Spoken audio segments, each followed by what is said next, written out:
Hello, hello, hello. We made it. Friday is here, the most wonderful time of the week, and it's been an awesome one. We've had some fun, learned a lot, and I've even got to meet one of you from Booker T. Washington Magnet High School in Montgomery, Alabama. What's up, Asia? And Dr. Simone Thomas, thanks for making us part of your class each and every day. All right, we're starting today with the latest news from Capitol Hill, where the CEO of TikTok is facing withering criticism from lawmakers. The app, which has a reported 150 million users in the United States alone, is facing a potential U.S. ban over national security concerns. This stems from the fact that its parent company, ByteDance, is based in China. And on Thursday, some lawmakers made their case at the TikTok congressional hearing. We do not trust TikTok will ever embrace American values. Values for freedom, human rights, and innovation. TikTok has repeatedly chosen the path for more control, more surveillance, and more manipulation. Your platform should be banned. Now, the CEO, Shou Chew, is pushing back hard, saying the app is not a vehicle for the Chinese government to spy or spread propaganda in the United States, and that its new security model has American users' data being stored in America by an American company. Here's part of his testimony yesterday.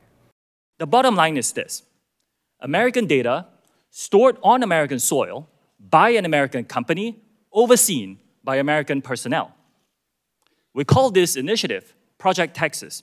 That's where Oracle is headquartered. Today, US TikTok data is stored by default in Oracle servers. Only vetted personnel operating in a new company called TikTok US Data Security can control access to this data. Let's go to CNN business writer Claire Duffy for more. Yeah, it does sort of feel like deja vu from 2020. We were having a lot of these same conversations about whether TikTok would be banned in the US, except for now it is so much more popular than it was even back then. TikTok. Here's what you need to know about TikTok and why there's so much pressure to ban it. But I'm particularly concerned about TikTok's connections to the Chinese Communist Party, which repeatedly. So there are a range of concerns about TikTok, but the main concern is really rooted in TikTok's connection to China. TikTok's parent company, ByteDance, is based in China, and lawmakers are concerned that the Chinese government could use that connection to access U.S. user data. TikTok collects a range of data from its users, including users' location, IP addresses, what type of device they're using, and even what users are typing on their keyboards. Under Chinese Communist Party laws, the Chinese government can demand TikTok hand over that data. And so it's really a range of data, and some of it you could say, what is the Chinese Communist Party really going to do with what kind of device I'm accessing TikTok on? But I think the concern is that some of that information, like location data, could be used for intelligence operations for certain folks using the app. That's why a lot of state governments have banned government officials from using the app on their phone. Those concerns aren't without merit. In December of 2022, ByteDance admitted that employees within the company had accessed the personal data of at least 2 foreign journalists, including information about their location. We are also going to ban the use of TikTok on government devices. The US government, its military, multiple state governments, the EU, UK, and Canada have all restricted the use of TikTok on government devices, citing security concerns. There's also a concern that the Chinese government could force TikTok to spread propaganda to U.S. users, and that would affect users much more broadly than just government officials. We have never shared data with the Chinese government, correct? With the Chinese Communist Party? Yes, correct. TikTok's chief operating officer told Congress that the company would not give U.S. user data to the Chinese government, but avoided saying whether or not its parent company, ByteDance, would do the same. That's not my question. Daily. That's not my question. My question is, does any employee who has access to U.S. user data, are they members of the Chinese Communist Party? You won't And again, answer that as a question. global tech... China has said numerous times that fears about the government's influence are overblown. 美方迄今未能拿出证据证明 TikTok 威胁美国国家安全。 In the end, it's pretty safe to say that if TikTok was owned by a US-based company, you wouldn't be hearing anything at all about national security concerns. After all, many apps on your phone are already collecting similar data that TikTok does, including your location. It's a question of how much you're comfortable with your data being shared with any app. I think it's a question that people should be asking about all of their app usage, and you should be paying attention to, you know, the settings that you have in your apps. How much do you allow your apps to access your location data or your contacts? Are you comfortable with that? I think this is something that people should be thinking about with TikTok, but also beyond TikTok with all the apps that they use on their phones.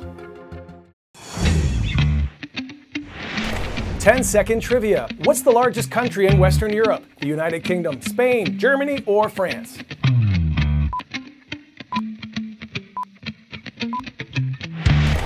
At over 200,000 square miles, France is about the size of 1.5 Californias or 2 Colorados.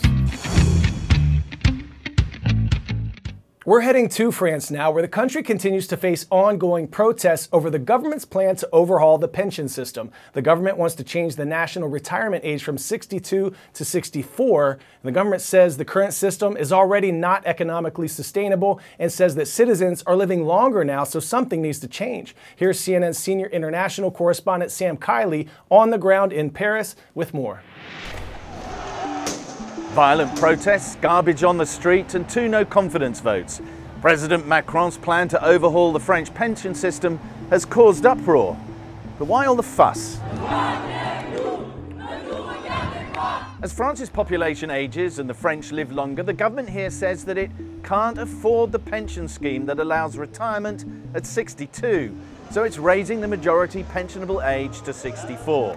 Opponents of the reform argue that the changes will hit blue-collar workers because they start work earlier in life, and women unfairly. The opposition has been vocal, and strikes have hit across the country since mid-January. Parisian streets have been choked with 10,000 tons of rubbish as a result of a garbage collectors' strike, but public transport and even the oil industry have been affected. Aside from the content of the reforms, many in France have been upset by the manner in which they've been rammed through without parliamentary support. Fearing that the law wouldn't secure a majority vote for pension reform in the National Assembly, Macron's Prime Minister invoked a constitutional mechanism that allows the President to force fiscal legislation onto the statute book without a vote. And that sparked nationwide demonstrations and violence in Paris especially.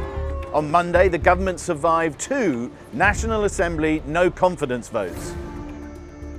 The bills are now likely to become law, and Macron faces opposition from the French far right, the far left, and a sizable chunk of the centre. And the angers against the reforms show no signs of ending and could hobble his second term in the Élysée Palace.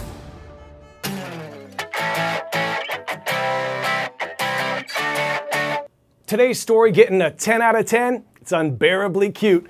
How would you like to become a professional bear hugger? Yep, that's right. It's possible to get paid to give literal bear hugs. The details of New Mexico Department of Game and Fish's job listing for conservation officer includes the willingness to crawl into bear dens and hug baby bears like this one. Look at those cute little paws. But my question is, wouldn't Mama Bear be a little upset about this?